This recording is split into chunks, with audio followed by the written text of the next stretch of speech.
hola, ¿cómo están todos? Muy, pero muy bienvenidos. Esto es Padres al Día. Hoy nuestro tema es un tema súper actual porque es de cómo ayudar a mi niño con déficit de atención e hiperactividad. Es importante conocer un poquito más de este tema, por eso tenemos esta placa que nos dice y nos introduce un poco en el tema que vamos a tratar con nuestra invitada. El trastorno por déficit de atención e hiperactividad, TDAH, es un trastorno neurobiológico con prevalencia del 5% en la población mundial. Tienen más posibilidades de padecerlo los niños prematuros o cuyos padres lo presentan, debido a que tiene una carga hereditaria de más del 80%. El TDAH se manifiesta principalmente en niños, aunque hay adultos que lo presentan. El diagnóstico y el tratamiento a tiempo son fundamentales, ya que puede producir daños en la personalidad como baja autoestima, depresión, ansiedad, fracaso escolar y problemas de adaptación. Y para hablar de este tema tan actual, tan importante, tan delicado, hemos invitado a una experta en esto. Ella es egresada de la carrera de Psicología de la Universidad Católica del Paraguay, psicoterapeuta cognitivo-conductual, acreditada para el diagnóstico y abordaje del déficit de atención e hiperactividad, certificada en abordajes de crianza para padres, especialista en abordaje de trastornos de la adolescencia, depresión, ansiedad y trastornos alimentarios, orientadora vocacional, coordinadora del taller de orientación vocacional Diseña tu Vida. Ella es la licenciada María Liz Barba Recalde.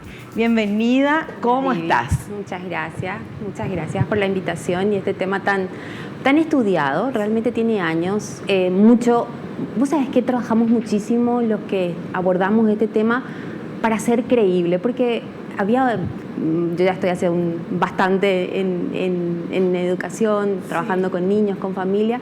Hubo un tiempo que decía, no, el déficit de atención es mentira, sí, ¿verdad? Alguien que salió, que escribió un libro, que después dijo, no es cierto, me retracto. Así mismo. Y tanto daño hizo, porque creo que en ese tiempo dejó así como que en ascuas unas investigaciones súper interesantes que después se pudieron ir abordando. Hoy tenemos, así como leías en la placa, ¿verdad? El déficit de atención es un trastorno del neurodesarrollo, ¿verdad? Hay una biología de este chico. Y muchas veces los papás creen que se hace, ¿verdad? Y no se hace, se nace. Hay una biología. Son niños que necesitan un abordaje especial, necesitan un acompañamiento especial y sobre todo lo importante es hoy visualizar, ¿verdad? Y hacer creíble que en realidad un buen diagnóstico temprano puede ayudar. Y vos decías ahí, en la edad adulta, hoy más que nunca, justamente por esto que vos nombrabas, ¿verdad? Por esta mala prensa que tuvo en un momento el diagnóstico, muchos adultos quedaron sin un abordaje, sin tratamiento. El abordaje de un déficit atencional es un abordaje multidisciplinario donde trabajamos con psiquiatra, trabajamos con neurólogo, con psicopedagogo, trabajamos con psicomotrista o terapista ocupacional, depende de la necesidad del niño. Ya. Ahora, ¿cuál es la diferencia de un trastorno en el déficit de atención y un niño distraído? Bien, buena pregunta. Bueno, en realidad el niño distraído, bueno, todos tenemos un poco de distracción y digamos que funcionamos igual. El niño con déficit de atención les difícil funcionar, ¿verdad? Es decir, pongamos el ejemplo de Julián. Julián en la escuela, ¿verdad? Sentado muchas veces al lado de la compañerita ya va adelantado y Julián todavía tiene sin completar su trabajo. La compañerita por ahí se distrajo, pero es funcional, ¿verdad? Es decir, se distrajo un rato con el lápiz, la profe le llamó la atención y pudo continuar la tarea. Julián se colgó con el lápiz, ya le cuesta saber dónde está lo que tienen que continuar, ¿verdad? Y tomemos el ejemplo de una computadora. Un niño con un déficit de atención es como un niño con déficit de atención y un niño sin déficit de atención, vamos a comparar con una computadora, ¿verdad? Es como que el hardware de la computadora, ¿verdad? De la parte física, que sería el cerebro, en el niño con déficit de atención es diferente no por su no por, digamos, por el peso o porque, sino es diferente cómo funciona, porque tiene un trastorno del neurodesarrollo, ¿verdad? Sin embargo, la compañerita no tiene un trastorno del neurodesarrollo, entonces su hardware, su cerebro, ¿verdad?, funciona de una manera autónoma. Lo que sería el software, ¿verdad?, es los aplicativos que pueda tener esa computadora. La compañerita tiene la organización, tiene la autorregulación, tiene capacidad de manejar sus emociones y bueno, y Julián no. A Julián le cuesta organizarse, le cuesta regular sus emociones, se frustra con facilidad, le cuesta terminar las tareas, se pelea con el compañero, no hace caso a la primera advertencia de la profe. Entonces podemos decir que el tercer ingrediente de esta computadora, que es el Wi-Fi de esta computadora, ¿verdad?, es como una conexión así interrumpida, ¿verdad? Es decir, Julián tiene una conexión interrumpida, mientras que su compañerita tiene una mejor conexión, ¿verdad? Entonces, bueno, así podemos distinguir. Mira, graficaste súper bien para que podamos entender y distinguir el tema de déficit de atención. Y esto, bueno, yo ya me quiero adelantar todo lo que vamos a hablar en el programa. Ay, ya tengo que hacer el corte, ahí me muestran el cartelito. Bueno, hacemos el corte y volvemos ya.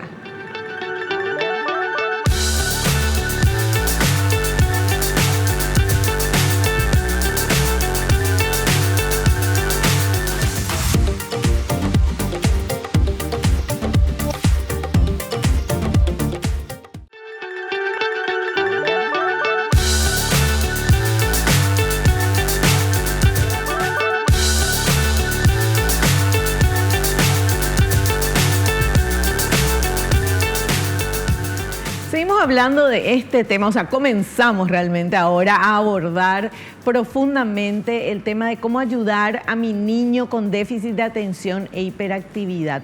Mi primera consulta en este bloque es, esto existió siempre, pero antes no se hablaba del déficit de atención. ¿Qué pasaba con los niños de antes, décadas atrás, que sí tenían esto y ni se conocían ni se sabía y se pensaba que era un cabezudo y qué sé yo, un mal alumno, no sé? Bien, yo creo que bueno, y de hecho vos te acordarás de alguno de tus compañeros de colegio decir, bueno, por ahí tenía déficit de atención, ¿verdad? Y nunca fue diagnosticado. Y hoy pensás en su vida y a lo mejor posiblemente se haya desempeñado bien y otros no. Otros, la realidad es que llegaron al último año escolar y ya generaron una desidia escolar, otros se activaron en consumos, ¿verdad?, de alcohol. O, ¿sabes qué? También vive algo que vemos mucho en adultos, porque la investigación, por suerte, está cada vez más en auge, es que causa divorcio. En el adulto causa divorcio, ¿verdad? Porque convivir con una persona disejecutiva cuando tiene que pagar la luz, ¿verdad?, y te dice, yo no me acordé que era la fecha, ¿verdad? O cuando tienes responsabilidades con los chicos y yo no sabía que era hoy el día, ¿verdad? Y yo te dije, entonces bueno, el déficit de atención no tratado impacta muy negativamente. Por eso hoy nuestro compromiso cuando trabajamos con niños es poder visualizar a este niño, ¿verdad?, y proyectarlo a adulto, ¿verdad? Es decir, proyectarlo a adulto, trabajar en esa autoestima. Muchas veces los chicos, me acuerdo de un chico que me decía, con 7 años, me decía, no sabes lo difícil que es ser yo, ¿verdad? Ay, mi vida. No sabes lo difícil que es ser yo. Y yo le decía, bueno, entonces yo te voy a ayudar a que eso que es difícil, los demás entiendan, ¿verdad? Entonces mi compromiso también es un poco que nosotros como adultos podamos entender y que haya un lugar para entender a estos niños que tienen dificultades para desenvolverse en el colegio, donde en el cole lo que más se espera es que termine de copiar la tarea, que atienda el pizarrón, ¿verdad? Funciones que estos chicos con déficit de atención no pueden. La verdad, para ser sinceras, le cuesta, ¿verdad? Le cuesta bastante.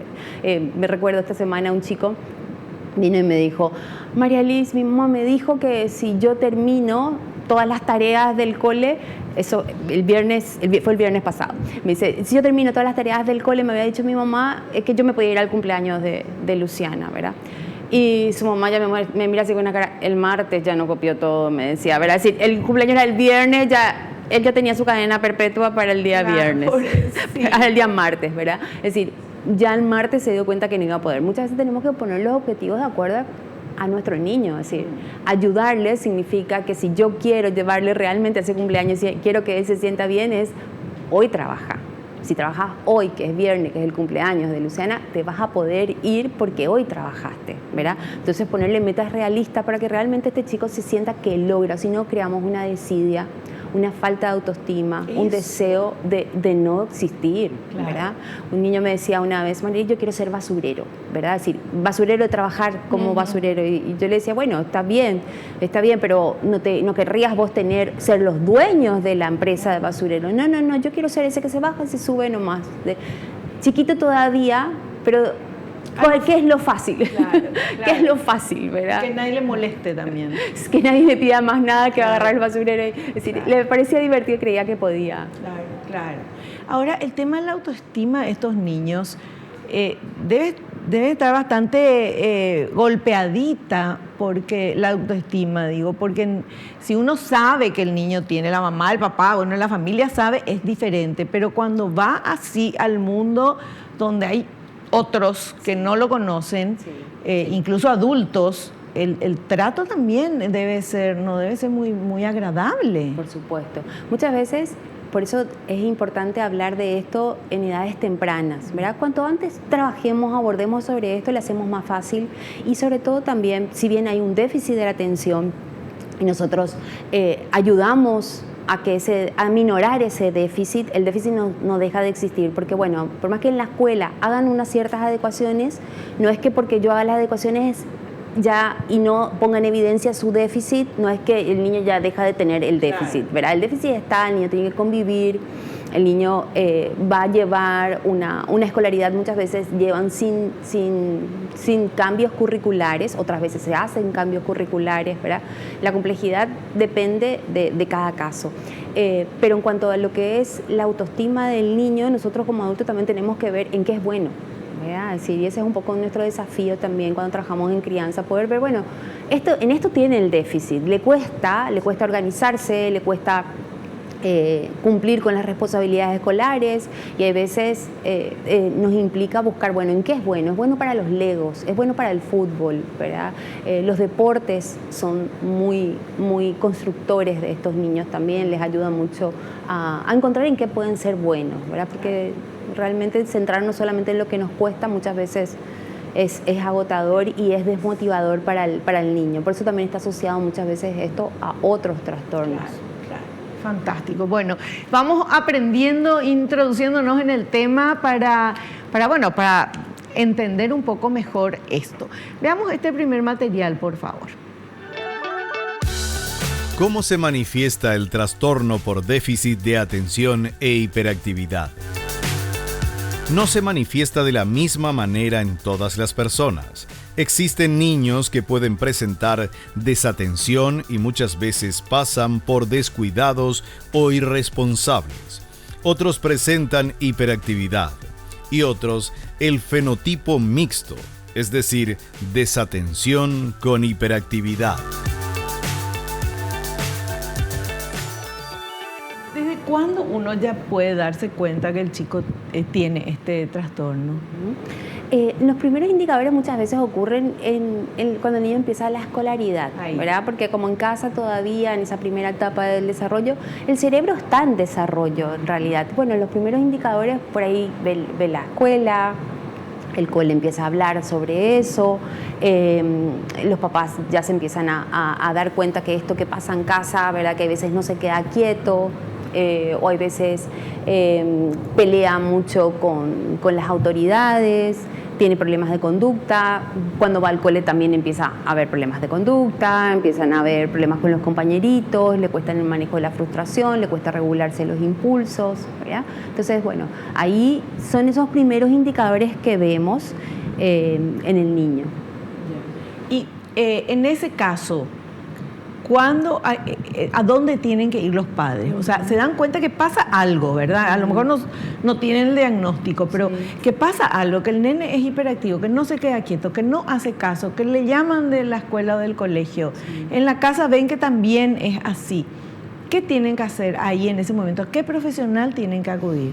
Siempre lo que vemos cuando trabajamos en psicología pediátrica es el pediatra, ¿verdad? Así, el pediatra tiene que ser nuestro referente y bueno, es bueno acudir al pediatra Y hoy en día también el pediatra ya tiene estas señales de alerta que sí, ¿verdad? Porque antes también pasaba que por ahí te decían, no, vos le mimás mucho, ¿verdad? Hoy en día, como tiene más base científica todo esto, el pediatra también toma responsabilidad y, bueno, dice, deriva al neurólogo, ¿verdad? El primer paso, en realidad, es consultar con tu pediatra.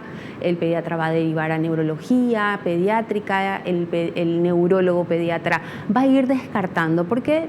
Porque muchas veces pueden haber otras causas, ¿verdad? No necesariamente solamente el déficit de atención, ¿verdad? Sino empieza como la exploración diagnóstica. Y ahí en relación a cómo se va diseñando la propuesta para ver cómo ayudar a este niño, se ve de acuerdo a cuál es la necesidad del niño. Si hay veces este niño no está aprendiendo a leer, entonces se le envía al psicopedagogo, o si específicamente tiene más problemas con las emociones y con la frustración, se le deriva al psicólogo clínico, ¿verdad? Entonces, bueno, ese es más o menos el camino. ¿Puede haber, por ejemplo, un niño que no hable, puede estar dentro de este trastorno? Bueno, ahí puede ser. Hay que ver cuál es el trastorno de base, ¿verdad? Porque un niño con autismo también tiene problemas de atención, pero no precisamente tiene un déficit atencional del tipo, ¿verdad? Sino su base es el autismo, ¿verdad? O su base es el trastorno del lenguaje. Y realmente no hay un test o no hay un alcotest que diga, bueno, este es el test que nos dice que tiene déficit de atención, sino se evalúan diferentes áreas de su neurodesarrollo y a partir de eso, una vez que también el neurólogo hace su evaluación, se ve, bueno, cuál es el diagnóstico final. ¿Y quién hace el diagnóstico final? Es la articulación de este equipo que se movió, ¿verdad? El psicopedagogo, el neurólogo, ¿verdad? Y siempre hay que evaluar también el cole. Claro, perfecto. Bueno, veamos, por favor, el siguiente material. El niño con trastorno por déficit de atención e hiperactividad tiene problemas escolares. Le cuesta mantener la atención y la motivación en clase. Se distrae fácilmente y no puede terminar la tarea. Olvida sus responsabilidades y puede tener fallas no intencionales en sus exámenes. Además, le cuesta participar en actividades grupales porque no cumple con tareas asignadas y tiene dificultades de relacionamiento con sus compañeros.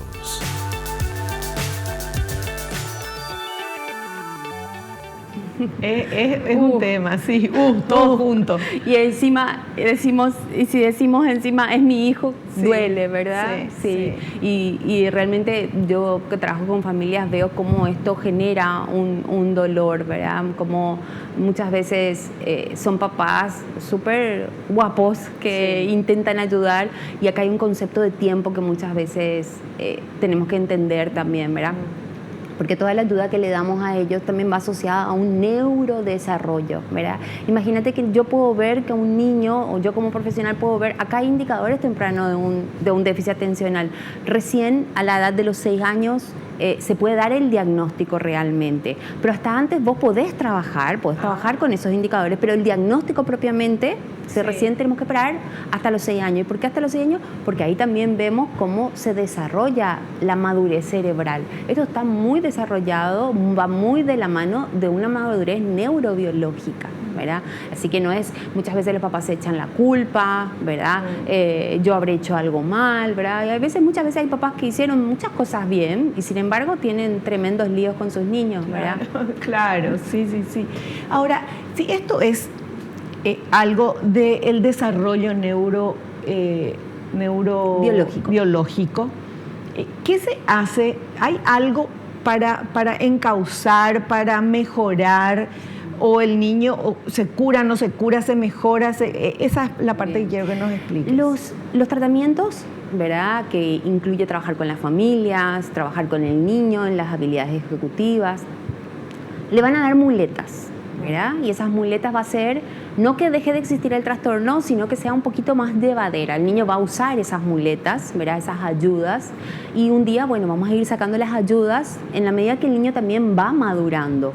El acompañamiento de este niño depende mucho de las necesidades que tenga. Hay veces estos trastornos van asociados también a trastornos del aprendizaje, ¿verdad? Y ahí también tenemos que saber distinguir. O muchas veces encontramos chicos con altas capacidades. Entonces los papás te dicen, sí, pero él como es muy inteligente, por eso tiene su déficit atencional, o por eso es muy hiperactivo, o por eso no atiende. No, en realidad no. Es decir, ahí ya tenemos que hacer un diagnóstico de déficit atencional y altas capacidades, ¿verdad? Es decir, ahí tenemos que hacer esa diferencia. Claro, porque muchas veces se dice que, bueno, es muy inteligente, es más inteligente que el promedio, entonces le aburre la clase o la manera como se da la clase y se vuela, ¿verdad? La imaginación le vuela y no copia nada y todo eso, pero después llega el momento del examen o de lo que sea y sabe. Sí. Pero muchas veces es ahí donde tenemos que realmente meternos y entender si ese niño, aparte de las altas capacidades, porque si tiene tan altas capacidades, ¿por qué no es ejecutivo? ¿Por qué no puede trabajar en la clase? ¿Por qué no puede terminar, verdad? O por qué más está pasando, y ahí es donde decimos, bueno, tenemos que separar un poquito y ver si en realidad también hay un déficit atencional, ¿verdad? Y ahí bien tenemos que distinguir entre un déficit en la atención, déficit atencional del tipo inatento, que muchas veces se ven más en las niñas, que son las niñas más colgadas, vamos a decir, que están como muchas veces son más lentas, o digo las niñas porque investigaciones nos muestran de que el déficit del tipo inatento muchas veces es más las niñas, pero también pueden haber niños, por supuesto, ¿verdad? Pero es el niño que es más desatento. Y después está el tipo hiperactivo, que es el niño que tiene así como una energía sobrada, donde en realidad hay un patrón neurobiológico que está distorsionado, que es él actúa y después piensa, ¿verdad?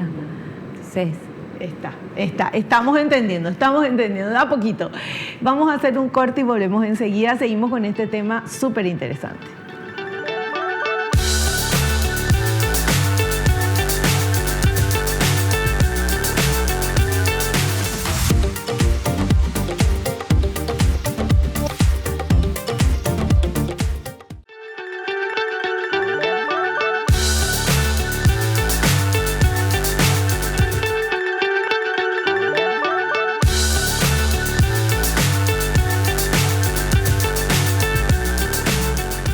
Hablando con la licenciada María Liz Barba Recalde, psicóloga clínica, psicoterapeuta cognitivo-conductual, de este tema que estamos aprendiendo, porque muchas veces, hablábamos en el corte, muchas veces un niño que no se queda quieto, ya que es activo y hace una cosa, después va para otra cosa, ya le rotulamos es hiperactivo. Un nene que tiene mucha energía nomás y que no es hiperactivo. ¿Cuál es esa diferencia? Sí. Bueno, vamos a tomar el caso de Julián, ¿verdad? Julián está en su casa, su mami le dice que se va a ir al súper. Entonces le dice, bueno, voy a ir al súper, vos mientras haces la tarea, estudia porque mañana tenés el examen, después yo te llevo a las 5 a tu clase de guitarra. Bien, te pasó una cantidad de tareas ejecutivas, ¿verdad? Julián es un niño que es responsable, un niño, digamos, sin TDAH. Entonces llega el momento que se abre su computadora para hacer la tarea. Cuando abre la computadora ya cae un mensaje que dice conectate, estamos jugando, ¿verdad? Y él es súper juguetón, él quiere jugar, estamos jugando Play ahora. Bueno, entonces Julián se tienta y su cerebro límbico le dice andate, que te gusta jugar y encima se están reuniendo todo y vos no estás, ¿verdad? Entonces, pero su cerebro racional le dice pará, vos mañana rendís, ¿verdad? Tu mamá te va a venir a buscar, vos tenés guitarra, ¿verdad? Entonces, bueno, su cerebro le hace que pare otra vez y se organiza y piensa por esas milésimas de segundo que no es lo que le conviene y le dice no, que no va a poder, que mañana va a poder jugar, ¿verdad? Entonces, Julián llega a la hora que mamá llega del súper, ya hizo la tarea, ya estudió, se bañó y ya está listo con su guitarra. Cuando mamá toca la bocina, ya se va. Ok, bien. Ese es un niño que le gusta jugar. Le encanta Julián jugar. Está Julián con déficit atencional, ¿verdad? Mamá se va al súper, le dice, hace la tarea, tenés que estudiar, después te busco para la guitarra, ¿verdad? Como sabe que a Julián le cuesta, le dice encima, bañate que antes, ¿verdad? Acordate de tu guitarra, también la agrega, ¿verdad? Bien, la mamá se va al súper, cuando llega, se da cuenta que, Julián intentó hacer la tarea, abrió la computadora. Cuando abrió la computadora aparecieron los amigos, vení a jugar, ¿verdad? Julián se tentó, su cerebro emocional le dijo anda a jugar, su cerebro racional ni le habló, ¿verdad? Ni apareció por ahí, él se puso a jugar, pasaron 2 horas, él no hizo la tarea, no estudió, no se bañó, no, nada, llega la mamá, toca la bocina y él sale descalzo en la vereda y le dice, mamá, ¿qué pasa? Vos tenías que estar, le dice mamá, ¿verdad? Vos tenías que estar listo. Tu clase es ahora. Sí, sí, sí. Y no es que Julián sea un inconsciente o sea un mal hijo o no le importe la vida. Todo eso que mamá le dijo a él le importa su guitarra, le importa pasar de grado, pero su organización, su capacidad ejecutiva y su organización neurobiológica no están a su favor, ¿verdad? Esto no quiere decir que el niño nunca va a cambiar. Va cambiando, pero el proceso es a base de muchos de este tipo de errores, ¿verdad? Claro. Donde también la familia va aprendiendo que no le va a dejar una tarea tan grande. Tantas cosas seguidas, ¿verdad? Tantas cosas seguidas. Y la familia también va aprendiendo cómo va a cuidar de que en realidad él pueda cumplir esto y que pueda colaborar con esto sin que esto se arme problemas o genere en este niño una ansiedad después de decir, Dios mío, yo no estudié, ¿y qué voy a hacer mañana? No me voy a ir al cole, ¿verdad? Y mamá le dice, no, igual te vas a ir al cole. Entonces la mami igual le manda a la mamá de Julián, igual le manda al cole, igual se fue a la guitarra, se puso el zapato, ¿verdad? Rápido se fue a la guitarra, pero sin haber cumplido todo lo otro y habiéndose sintiéndose mal, claro. Ahora, estos niños necesitan un acompañamiento más cercano de familiar o de alguien que esté con ellos, o sea, guiándoles, bueno, ahora tenés que hacer esto, lo otro. Requiere que nosotros podamos ayudarles a organizar, ¿verdad? Es decir, la mamá de Julián va a tener que aprender a que las tareas es una a la vez, que idealizar que todo eso, así como el otro Julián sí puede, su Julián no puede, ¿verdad? Aceptar también. Y así como a Julián le cuesta mucho manejar su frustración, muchas veces a los papás también le cuesta manejar la frustración de aceptar este hijo real que conlleva muchas veces mucha frustración, porque para estudiar hay veces que tenemos que estudiar con ellos o tenemos que hacerle nosotros los resúmenes o tienen que ir a una profe que les enseñe, ¿verdad? Requiere una ayuda. Ya, perfecto. Bueno, y tenemos este siguiente material, a ver, por favor. El castigo físico no es una opción. En muchas ocasiones, al no poder autorregularse, el niño con trastorno por déficit de atención e hiperactividad puede reaccionar impulsivamente pegando, tomando un objeto que no es suyo o respondiendo de manera inadecuada. El castigo físico no es una opción. Es importante que los padres y profesores tengan estrategias para intervenir y regular el comportamiento del niño y así ayudarlo.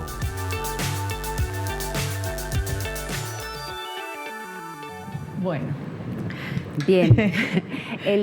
Nuestra crianza o nuestra cultura lleva mucho a las palizas, ¿verdad, Vivi? Sí.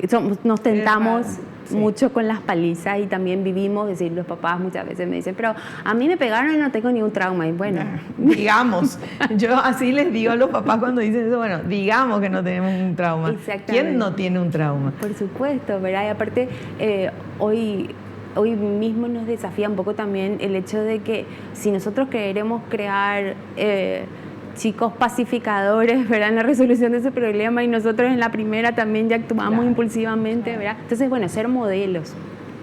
Las consecuencias tienen que haber, ¿verdad? Por más que tu crianza sea positiva y todas estas cuestiones, estos movimientos ahora de crianza respetuosa, tiene que ser respetuosa, pero tiene que haber consecuencias, ¿verdad? Y las consecuencias tienen que estar. Muchas veces estos niños que tienen esta característica impulsiva, muchas veces también tienen papás que tienen estas dificultades y no se dan cuenta, ¿verdad? Que son muy autoritarios o que también su forma de poner los límites es dura, sí, ¿verdad? O apunta mucho, en vez de apuntar al hacer del niño que hizo algo mal, apunta al ser, sos, ¿verdad? Y contigo luego. O sea, bueno, nuestro lenguaje tiene que comprometerse también en esta crianza para poder como no generar una desconfianza en ellos mismos o no contribuir nosotros otra vez en el deterioro de la autoestima que sí se genera, ¿verdad? Claro. Porque pongámonos en el lugar del niño. Él no es que no hace porque no quiere hacer o porque es caprichoso y desobediente.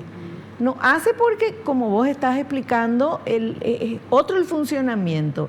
Y se fue y se concentró en algo y se olvidó del resto. Y después cae en la realidad de que tenía que haber hecho, o sea, ahí ya uno se siente mal. Por supuesto. ¿Verdad? Cuando no cumplís con lo que te pidieron. Exactamente, sí. Pero a veces lo tomamos como muy personal, me está tomando el pelo y caemos en unas luchas de poderes, ¿verdad? Como padres, porque no estamos pudiendo ver esto que vos desde ahí, desde ese lugar como mamá estás viendo, ¿verdad? Es decir, pero muchas veces nos dejamos guiar más por creer que ellos hacen a propósito y ponerle que lo hagan a propósito, porque muchas veces dicen, no quiero estudiar porque me va a costar, ¿verdad? Claro. O no quiero estudiar porque me gusta más jugar al play, ¿verdad? Pero ahí nos muestra la inmadurez que tiene ese niño, ¿verdad? Y no por pegar vamos a conseguir más autoridad. La autoridad uno lo tiene que ganar y también la responsabilidad a los niños le tenemos que enseñar también desde un proceso. Entender de que muchas veces esa plantita todavía está con sus ramitas creciendo y todavía no está madurita para sacar las frutas y lleva su tiempo. Los chicos con déficit de atención maduran más tarde. Maduran más tarde. Los padres de chicos con déficit de atención tienen que tener un entrenamiento con ustedes los especialistas en este tema. Por supuesto. Y muchas veces lo que pasa es que ese papá ya no fue diagnosticado y pues sabes que pasa mucho, vienen los papás y me dicen, el neurólogo me dijo que yo también tengo déficit de atención, ¿verdad? Y tratan también de entenderles a su hijo desde ese lugar, ¿verdad? Y eso también es como algo que les ayuda a los papás a tratarles a sus hijos de una manera diferente y a darle realmente un tratamiento que le ayude a sobrellevar, ¿verdad? Perfecto. Bueno, y vamos a ver este material que habla de las medidas sencillas que se pueden realizar en la escuela. A ver. Medidas sencillas que se pueden realizar en la escuela. El profesor puede facilitar la intervención del niño con trastorno por déficit de atención e hiperactividad en el aula con medidas sencillas, como que sea ayudante en la clase, sentarlo cerca o realizar adecuaciones curriculares que puedan estimular su éxito.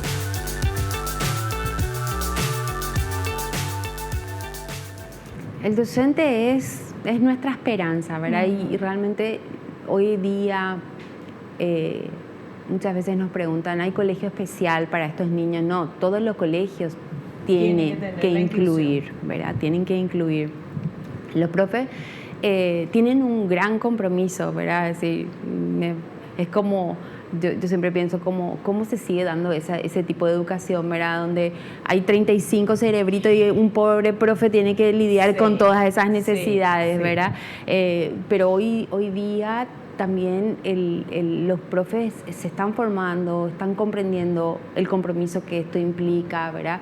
Y las adecuaciones que le van haciendo los profes, no hace falta que tenga me decía una vez una profe, yo ya hice las adecuaciones que creía, ahora decime vos si tengo que hacer otras, ¿verdad? Y yo decía, qué lindo, es decir, qué lindo que tengas ya esa iniciativa, ¿verdad? Porque no hace falta que venga un profesional a decirte que a tu niño en vez de hacerle copiar todo, le puedes tomar oral, ¿verdad? Claro. Son simples adecuaciones que puedes cambiar totalmente su día, su vida, ¿verdad? Porque el niño se puede sentir igual pude, ¿verdad? Igual pude. Y nos le hacemos sentir realmente lo cuán diferente que él es a los otros niños, que no terminaron, que no trajeron su tarea, ¿verdad? O que no trajo su tarea, o que no pudo completar la clase, o que no sabe ni de qué es lo que están hablando en la clase, ¿verdad? Sí. Bueno, y en ese caso, por ejemplo, los compañeros también tienen que saber, se les habla, se les explica o cómo es. Muchas veces se explica de acuerdo a las necesidades, ¿verdad? Así lo que hablamos es que lo que se trabaja mucho en el aula es cada uno es diferente, ¿verdad? Cada uno es diferente y por ejemplo, muchas veces puede ser que los compañeritos de Julián sepan de que Julián se frustra fácilmente. se picha mucho, Sí. ¿verdad? Entonces ya los compañeritos también tratan de parar, Julián, o no le vayas a molestar. Entonces también se corregulan, ¿verdad? Conociéndose. Eso, así como en la casa las mamás ayudamos a que nuestros hijos no se peleen, ¿verdad? Sí. También la profe ayuda mucho su mirada respetuosa en el aula. Fantástico. Cortecito. Bueno, hacemos un corte y volvemos enseguida.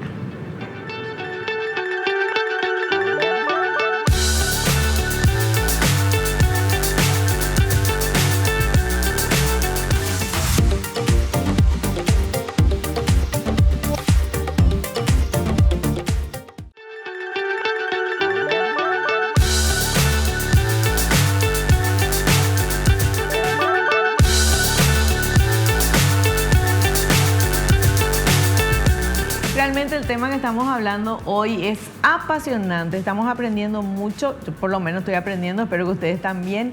Y tenemos este siguiente material, por favor, señor director, si podemos compartir. Tareas en casa que pueden ayudar al niño con trastorno por déficit de atención e hiperactividad. Los padres pueden darle tareas en casa que lo ayuden a organizarse, como arreglar su habitación o preparar la mochila. Son tareas terapéuticas que trabajan las funciones ejecutivas a través de la organización. Al mismo tiempo, llevar una agenda puede ayudar a disminuir los olvidos en el hogar y en la escuela.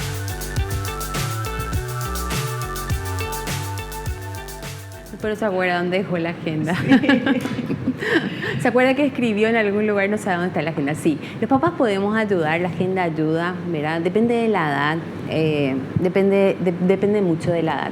De repente, el uso de la agenda en chicos más grandes, en adolescentes, hoy usan mucho las notas en el celular, o tratan de buscar aplicativos que le ayuden a organizarse. Depende también, como recién hablábamos en el bloque anterior, Vivi, de cómo este chico también tenga aceptada su dificultad, ¿verdad? Cómo tenga aceptada, depende mucho también cómo la familia la acepte, y depende mucho también de cómo, sobre todo si es en la adolescencia, cómo llegó su autoestima en la adolescencia. Pero desde chico podemos ayudar sobre todo a gestionarse, a que ellos aprendan a gestionarse. Primero que las emociones tienen que ser súper importantes, el manejo de las emociones. El manejo de las emociones quiere decir que muchas veces estos niños son chicos que pelean mucho, se ponen fácilmente irritables, uno le dice que no a los dulces y se enojan, se tiran al piso, muchas veces porque se han guiado muy por el impulso. Y si nosotros como padres no damos un lugar a esas emociones, no entendemos, y como vos decías recién, no nos ponemos en el lugar de ellos, fácilmente le vamos a castigar, fácilmente le vamos a retar, fácilmente vamos a subir la voz y vamos a hacer un clima feo en casa. Y lo que es importante que nosotros cuidemos ese clima de casa, que sea un clima lindo, ¿verdad? Porque finalmente nuestro niño que tiene déficit atencional no significa que tiene algo que le va a limitar para el día. Yo conozco muchos chicos que ingresaron a universidades donde tuvieron que pelear por su lugar en la universidad, que tuvieron al terminar el cole la esperanza de seguir estudiando y tuvieron ese proyecto de vida, ¿verdad? Todo eso depende mucho de cómo como papás también le vamos acompañando en esta madurez, ¿verdad? Y darles seguridad y tranquilidad también, porque creo yo que un chico con estas características se siente muy inseguro, porque ve que todo el resto va para un lado y hacen lo que se espera que hagan, sí. Y él no. Y muchas veces se busca destacar entonces en otras cosas, ¿verdad? Donde entonces empiezan el consumo más temprano de los vapeadores, ¿verdad? O el consumo temprano de alcohol, porque necesita destacarse en algo cuando la autoestima no está así. A ver, tenemos acá con el déficit atencional, ¿verdad? Cuando hay un buen diagnóstico, un tratamiento temprano, tenemos así como una luz que se nos abre muy positivamente, ¿verdad? Cuando tenemos un déficit de atención no tratado, tenemos muchas posibilidades de inicio temprano en consumo, adicciones a los videojuegos, porque lógicamente el videojuego me da una recompensa inmediata. Estudiar me cuesta muchísimo, ¿verdad? Entonces hay mucha adicción a los videojuegos, a las pantallas, ¿verdad? Entonces, en todo eso la familia puede ayudar. Y también creo que en algo que puede ayudar mucho la familia es y que es un tema así realmente para un programa entero, es el tema de las pantallas. Mira, hoy día cada vez más estudios nos dicen no pantalla al acceso del niño, es decir, sí, el niño puede usar una pantalla, pero no tener una pantalla, ¿verdad? Hoy día el primer regalo que hacen los papás a los 6 años es una pantalla, una tablet, ¿verdad? O los 5 años, a los 3 años ya tienen su pantalla. Entonces, eso me parece que es algo que a todos los niños les deteriora, ¿verdad? Es decir, no les beneficia porque le cuidamos para que no hablen con un extraño, pero sin embargo tienen ahí el mundo. El mundo, exactamente. Sí. El mundo tienen con el que están hablando, ¿verdad? Con el que están interactuando. Entonces, el uso de las pantallas afecta mucho en el niño con déficit atencional, ¿verdad? Entonces, se recomienda que el uso de las pantallas sean a partir de los 4 años, ¿verdad? Después de los 4 años, el inicio del... Controlado. Eso categóricamente. Claro. Bueno, y veamos el siguiente material, por favor, que habla del diagnóstico. El diagnóstico y el tratamiento tempranos son esenciales. En estudios realizados a pacientes adultos diagnosticados en la infancia, se observó remisión parcial de alrededor del 40%, dependiendo de las intervenciones. El niño puede reducir sus dificultades si recibe el acompañamiento adecuado. En cuanto a las terapias y medicación, se considera de primera línea al metilfenidato.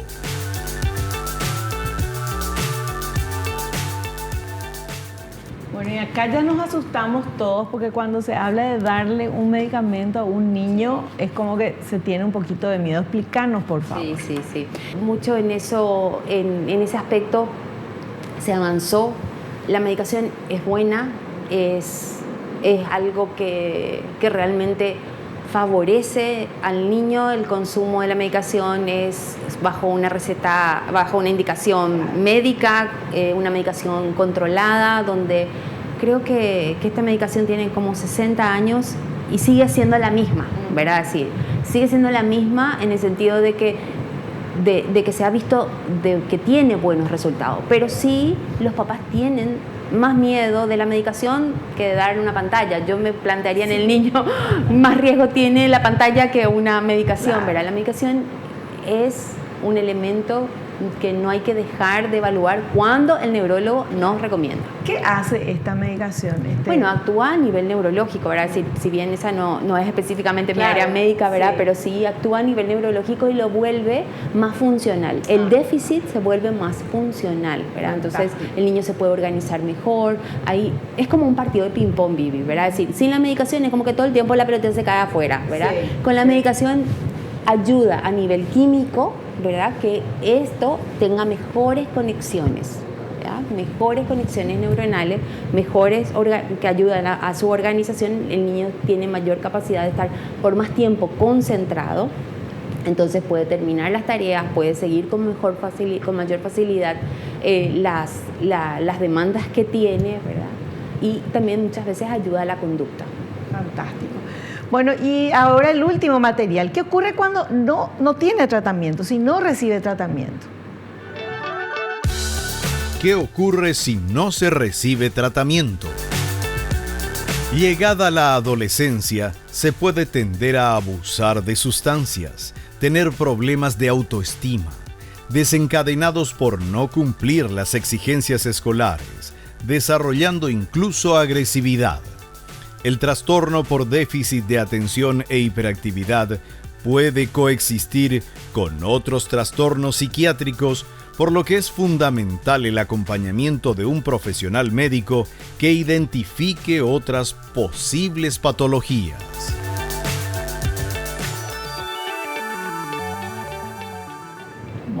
Sí, ahí ya hablamos muchas veces de lo que va pasando, como todo, cuando no atendemos, ¿verdad? alguna dolencia, se va complejizando otras.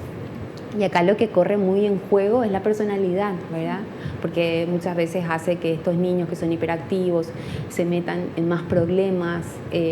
Muchas veces estos chicos hiperactivos empiezan a tener problemas de conducta. Estos problemas de conducta les hace a veces faltar al cole, otros chicos ya no quieren ir al cole o tienen muchos problemas en los grupos donde van o se empiezan a relacionar con grupos conflictivos, ¿verdad? Entonces, el no tratar realmente es poner el sol ahí, la mano ahí en el sol para no ver, ¿verdad? Pero sí genera un efecto de deterioro, ¿verdad? Y muchas veces ese deterioro, te soy sincera, no solamente es en el adolescente, ¿verdad? No solamente es en ese joven no tratado, muchas veces ese deterioro es en la familia. Porque las conductas de este niño empiezan a generar problemas también de pareja, donde mamá le culpa a papá, papá le culpa a mamá, problemas de los hermanos, porque muchas veces este adolescente no tratado está metido en cosas que de repente implica que los padres se tengan que abocar a ese niño y otros de los hermanos quedan relegados. Entonces es una complejidad. Perfecto. Bueno, vamos a hacer un cortecito y a la vuelta tenemos consultas que ustedes enviaron a las redes sociales para nuestra invitada. Volvemos ya.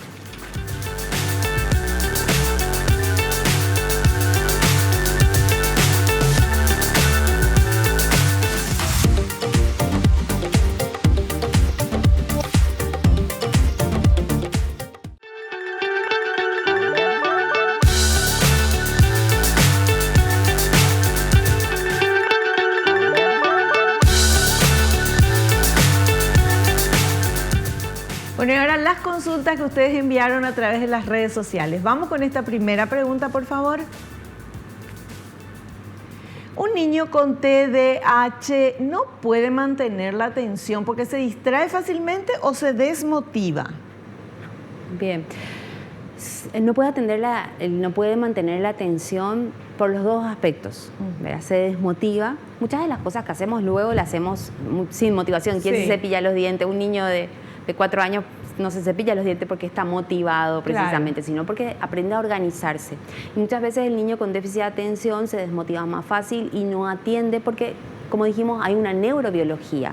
Su química cerebral, su estructura cerebral, sus niveles de conexiones cerebrales hacen que su atención sea lábil, ¿verdad? Esto que hablábamos del Wi-Fi, con problemas de conexión, ¿verdad? Así mismo. Bueno, vamos con la siguiente pregunta. ¿Los síntomas de TDAH pueden confundirse con los de otro trastorno? Sí, se pueden confundir. Y por eso es importante el abordaje interdisciplinario, ¿verdad? Porque puede haber un trastorno de sueño que puede parecer que un niño está desatento y es un trastorno de sueño.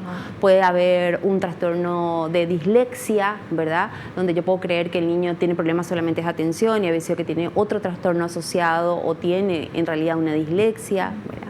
Sí, se puede. Por eso el abordaje interdisciplinario es importante y el diagnóstico es importante. Ya. Y esta última consultita, por favor, a ver, ¿cómo se puede diferenciar entre un niño al que le gusta mucho jugar y a uno hiperactivo? Bien, y ese es Julián, ¿verdad? Sí. El Julián que pudo cerrar la compu y le gusta muchísimo jugar, pero sabe que tiene que ser ejecutivo y sabe que hay también cosas que él quiere priorizar. Y el niño hiperactivo en realidad no es que sea un inconsciente, no lo hace por mal, pero obvia algunas partes ejecutivas y se queda jugando hasta más tarde y no termina las tareas y juega en un momento donde es un momento donde a lo mejor debería estar más organizado. Y la diferencia es esa, ¿verdad? Cómo el niño hiperactivo juega muchas veces desorganizándose con sus responsabilidades. Y está el niño que juega porque le gusta jugar, pero cumple con sus responsabilidades. Fantástico, bien clarita la diferencia. Bueno, María Liz, ¿dónde pueden consultar los padres? Porque sé que este programa así alertó y dio mucha esperanza también a muchas personas, pero ¿dónde hay algún lugar donde puedan ir? Sí, Tenemos una página que se llama Hablemos de TDAH, ¿verdad? Donde somos un conjunto de expertos donde vamos subiendo cápsulas, hay talleres, entonces es una página donde buscamos promover la comunicación, que se conozca, que se divulgue el trastorno y que puedan conocer y llegar la información para que así más niños puedan ser abordados, tratados y así no padecerlo, ¿verdad? Claro. Repetimos, Hablemos de TDAH, Paraguay. Hablemos de TDAH Paraguay. Entonces ya entran ahí y se encuentran con todas las respuestas y por lo menos los caminos a seguir. María Liz, queremos agradecerte la presencia, como nos explicaste pero también este problema, este trastorno que puede ser un problema familiar y para la persona si no es detectado a tiempo y tratado. Muchas gracias de verdad. Muchísimas gracias por tu invitación. Te esperamos en otro programa. Muchísimas gracias, un placer. Nosotros nos despedimos hasta el próximo programa, si Dios así lo permite. No te olvides lo que te digo siempre, porque es cierto, naciste para ser feliz, no te conformes con menos. Chao, chao.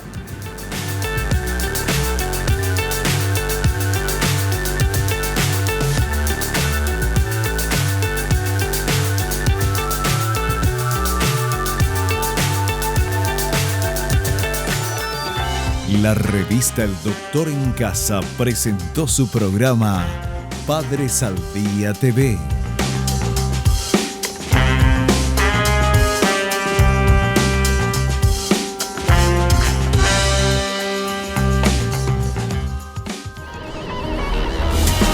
Fue una realización de Alicante.